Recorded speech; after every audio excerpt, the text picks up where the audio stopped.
He did a version of Stairway that had a choir and an orchestra, and then after the guitar, well, it was with the... What if I told you that while Jimmy Page was crafting some of rock's most legendary riffs,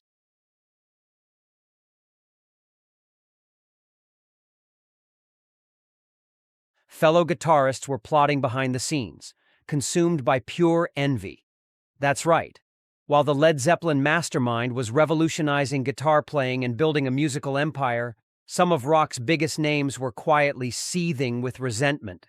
Obviously, in the past, the numbers that we did, we'd worked from the beginning, you know, the initial creation of the album. From blues legends who watched their techniques get commercialized by a young upstart, to prog rock pioneers who saw their complex compositions overshadowed by Page's stadium-filling anthems. And try and work out these solos note for note, and that's it. Everyone learned that way as far as... Today, we're uncovering the bitter feuds, backstage confrontations, and career-long grudges that erupted when musicians realized they'd been outmaneuvered by the wizard himself. We've got stolen riff accusations, publishing disputes, angry interviews, and industry veterans revealing which guitar heroes genuinely despised Page's meteoric rise.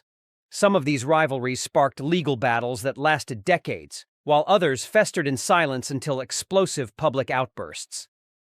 Get ready to discover the 6 musicians who were absolutely consumed with jealousy over Jimmy Page's dominance.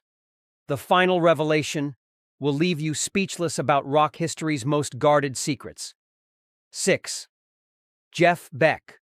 Jeff Beck possessed technical guitar abilities that made other players weep with envy.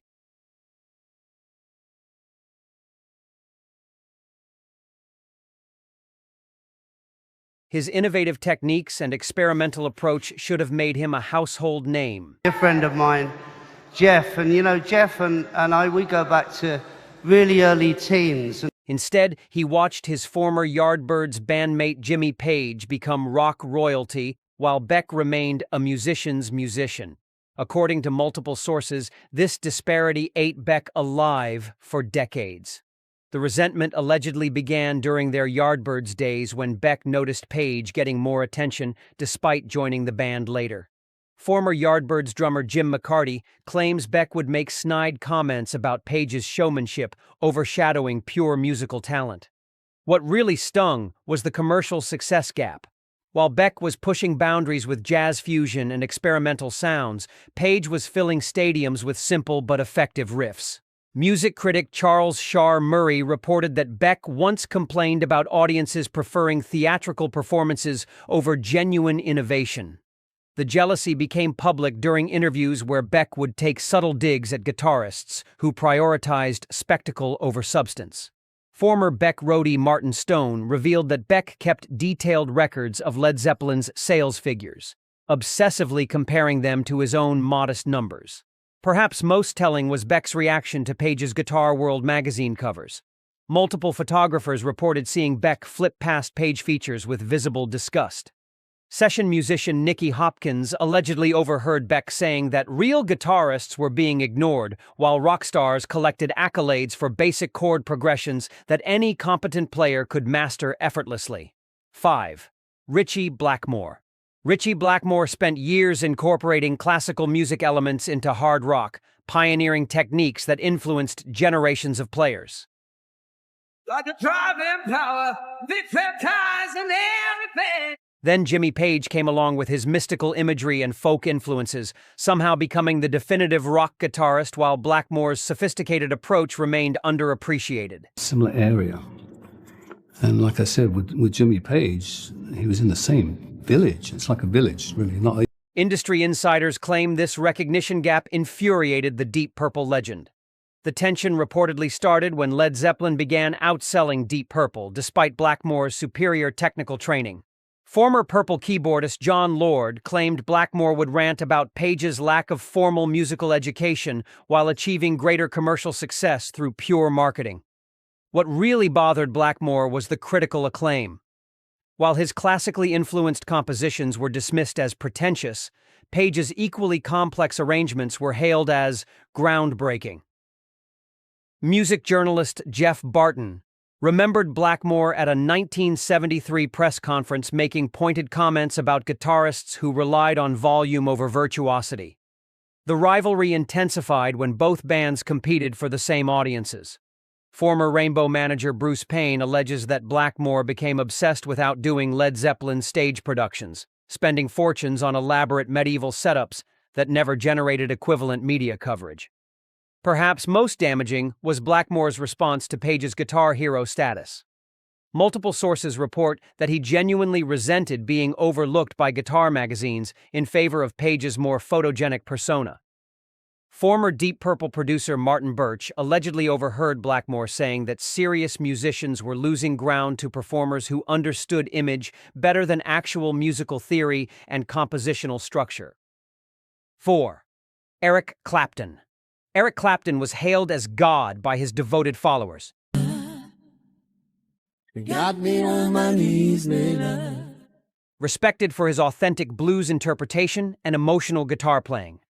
But while Clapton was perfecting traditional blues forms, Jimmy Page was stealing those same techniques, mixing them with heavy rock, and somehow becoming more famous than the master himself. He is the most unique guitar player, and the most, probably the most devoted.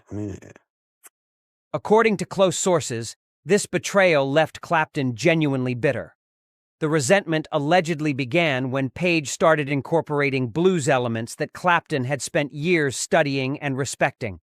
Former Cream drummer Ginger Baker claims Clapton felt that Page was commercializing sacred musical traditions without paying proper respect to the original artists. What really hurt was the speed of Page's ascension.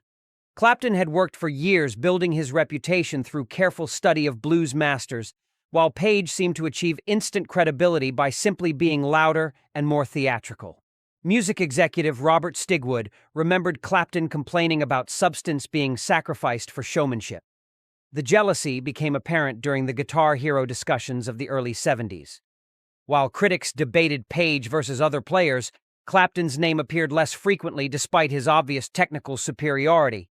Former Derek and the Dominoes bassist Carl Rattle allegedly overheard Clapton saying that real blues playing was being overshadowed by circus acts.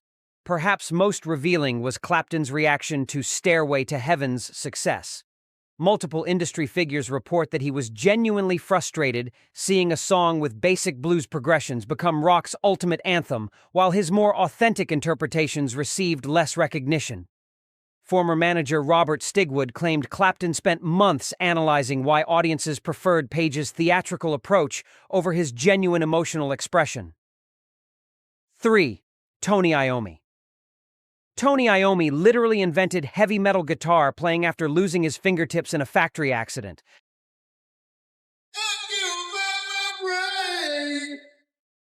Developing techniques that became the foundation of an entire genre. But while Iommi was creating something completely new, Jimmy Page was getting credit for pioneering heavy rock, despite building on existing foundations. And I said to Bill, "Oh, forget that." I said, "We don't want to go there." I said, "As far as I know, he can't sing." Industry veterans claim this misattribution drove the Black Sabbath guitarist to distraction. The frustration reportedly began when music critics started crediting Led Zeppelin with inventing heavy music, while ignoring Sabbath's earlier and more extreme contributions.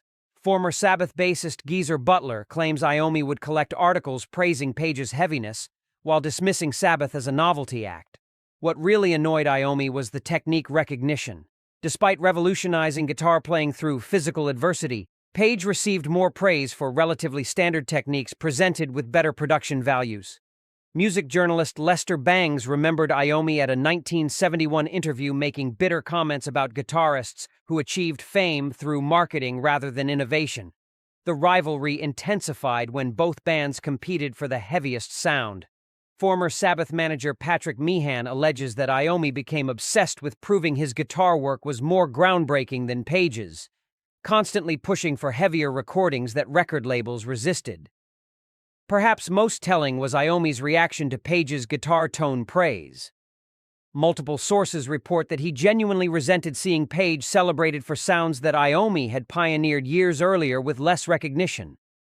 Former Sabbath producer Roger Bain allegedly overheard Iommi saying that real innovators were being forgotten while copyists received all the accolades and historical credit for musical developments they had merely popularized rather than created.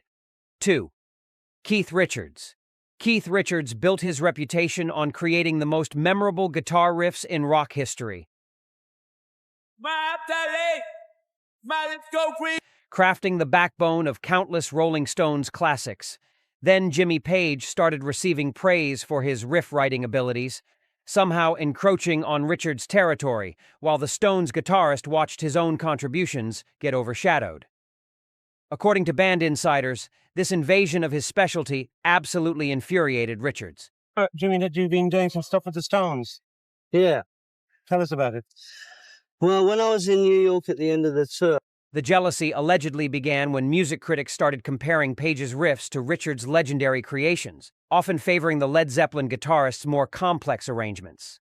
Former Stones producer Jimmy Miller claims Richards would obsessively study Page's compositions, looking for weaknesses while grudgingly acknowledging their effectiveness. What really bothered Richards was the technical praise. While his riffs were dismissed as simple but catchy, Page's equally straightforward progressions were analyzed as sophisticated compositions. Music journalist Nick Kent remembered Richards at a 1974 recording session making sarcastic comments about guitarists who received undeserved intellectual credit. The rivalry became personal when both guitarists competed for the same session musicians and producers. Former Stones manager Alan Klein alleges that Richards deliberately avoided working with anyone associated with Led Zeppelin, fearing his ideas might be shared with the competition. Perhaps most damaging was Richards' reaction to Page's songwriting royalties. Multiple sources report that he was genuinely angry about Page's publishing success, feeling that his own equally valuable contributions were generating less income.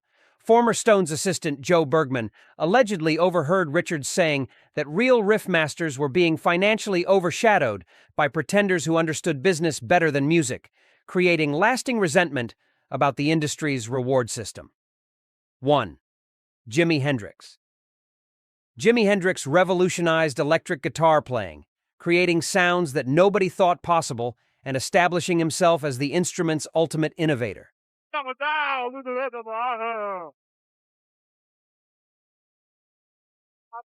But in his final years, according to those closest to him, Hendrix became increasingly obsessed with Jimmy Page's rising fame, watching Led Zeppelin's success with growing paranoia and resentment that may have contributed to his tragic downward spiral. Former experienced bassist Noel Redding claimed that Hendrix collected every Led Zeppelin album and would play them repeatedly, analyzing Page's techniques while muttering about inferior players receiving superior recognition. The jealousy reportedly intensified when critics began comparing the two guitarists, often suggesting that Page's more structured approach was aging better than Hendrix's experimental chaos.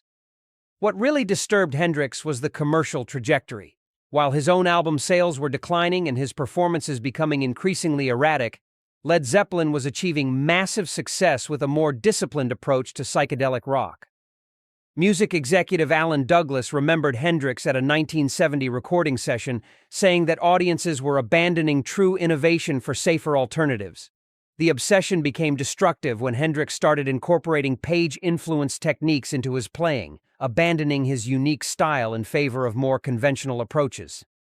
Former drummer Mitch Mitchell allegedly told friends that Hendrix was losing his musical identity while chasing someone else's success. 6 legendary guitarists consumed by jealousy over Jimmy Page's incredible success. From blues masters to metal pioneers, even the greatest players couldn't handle Page's dominance. Which rivalry surprised you most? Hit that like button. Drop your thoughts in the comments, subscribe for more rock secrets, and ring that notification bell.